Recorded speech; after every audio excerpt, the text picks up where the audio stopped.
participons donc à des ateliers cynophiles qui sont organisés depuis 3 ans par la Fédération des chasseurs du Gard, sous la coupe de M.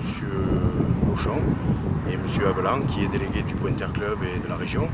Et donc en tant que dresseur professionnel, nous venons là donner des conseils à des chasseurs et à leurs jeunes chiens surtout, et même aux chasseurs aussi, pour éviter de faire des bêtises avec leurs chiens. Et voilà, donc on passe des chiens, on a à disposition des perdreaux, les terrains de la fédération, et on essaie lors de ces journées d'apporter le plus de conseils possible. Bon, bien sûr, on ne dresse pas les chiens, en 20 minutes c'est pas possible, mais on essaie de leur donner des conseils afin d'éviter de faire des bêtises surtout, pour les gens qui veulent essayer eux-mêmes de dresser et de mener à bien l'éducation de leurs chiens d'arrêt. Voilà.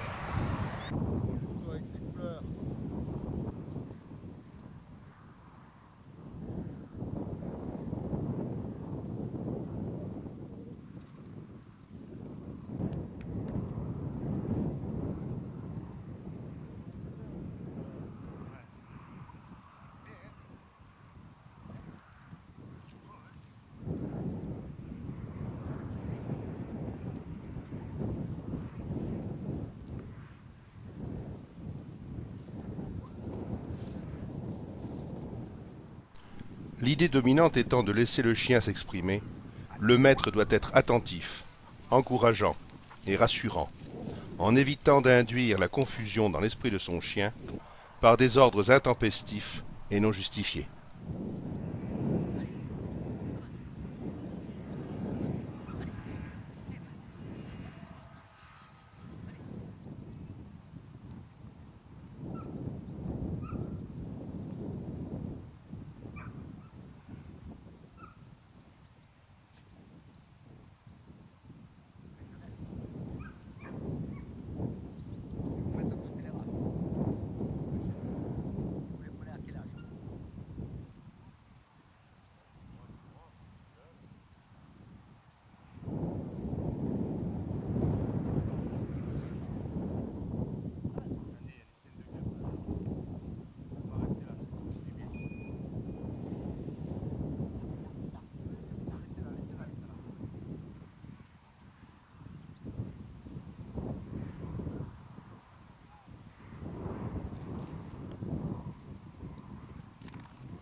Certains jeunes chiens nécessitent une prise en main par des professionnels expérimentés afin de canaliser leur énergie et déguiser leur instinct chasseur.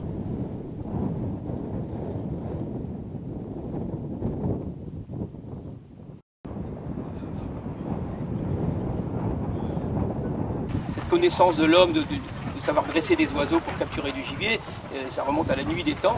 D'ailleurs, actuellement, il y a un dossier déposé auprès de l'UNESCO pour faire reconnaître la fauconnerie comme patrimoine immatériel de l'humanité. Donc ce sont des connaissances qu'il faut perpétuer. Alors il y a très peu de fauconniers en France. On peut considérer qu'il y a environ peut-être environ 200 personnes qui pratiquent ce mode de chasse sur tout l'Hexagone. En ce qui concerne notre région, les fauconniers sont assez bien représentés sur les départements du Bouches-du-Rhône, du Gard, du Vaucluse et du Var.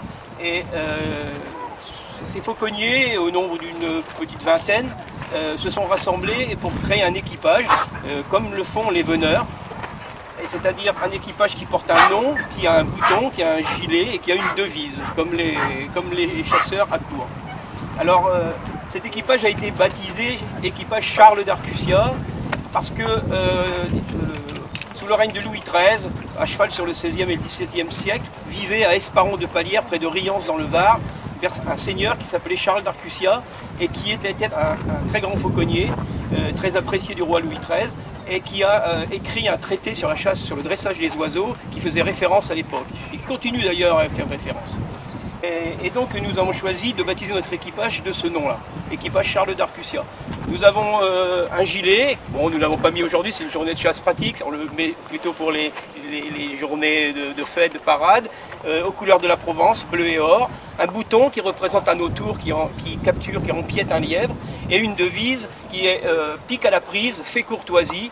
Contrairement à ce que peut-être certaines personnes pensent, les oiseaux de chasse au vol ne rapportent pas le gibier. Ils capturent un gibier et ils se comportent après comme s'ils allaient s'en nourrir. C'est-à-dire qu'ils le tuent éventuellement, ils le plument, voilà, et ils commencent à manger dessus. Parce qu'il faut savoir que certains oiseaux comme les autours ou les buses de Harris, qui peuvent chasser à des poids d'alentour de 900 grammes, sont susceptibles de capturer des lièvres de 4 kg. Les principaux oiseaux qui sont utilisés dans notre équipage sont des oiseaux de haut vol et de bas vol. Le haut vol, ce sont des faucons. Donc il y a des faucons pèlerins, des faucons gerfaux, des hybrides, et puis des oiseaux de bas vol, des autours et des buses de Harris, et éventuellement l'épervier également. Nous avons une autorisation préfectorale qui nous permet de détenir au maximum 6 oiseaux. Les oiseaux que nous avons pour la grande majorité sont des oiseaux nés en captivité. Celui-ci c'est un faucon gerfaut, donc c'est le plus grand en fait de son espèce. Donc ce chaperon en fait il est très utile en fauconnerie parce que c'est ce qui nous permet de pouvoir le transporter.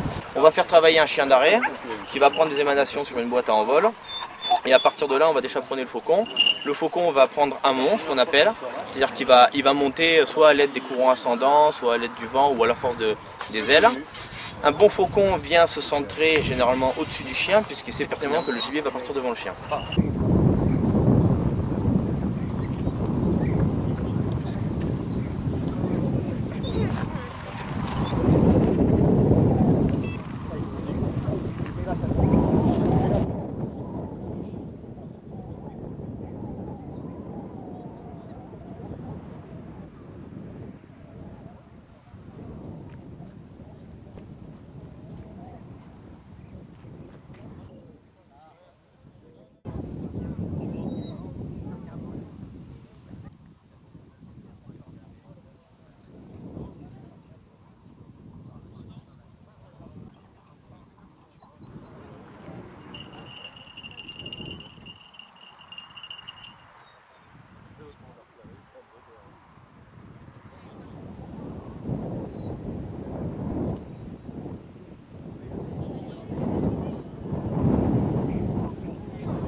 D'ailleurs, c'est rare.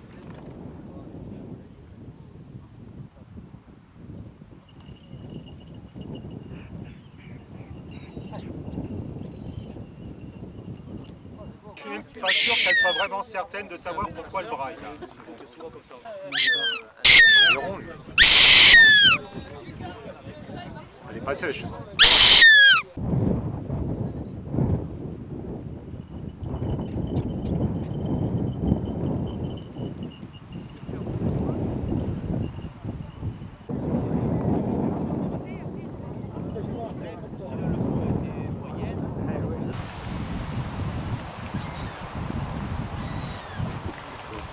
Et ça c'est un épervier d'Europe, qu'on trouve de partout ici.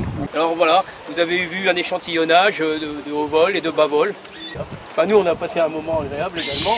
Oui, oui voilà, je tiens à... Oui, on remercie aussi parce que c'est grâce à vous aussi. Je remercie tout l'équipage.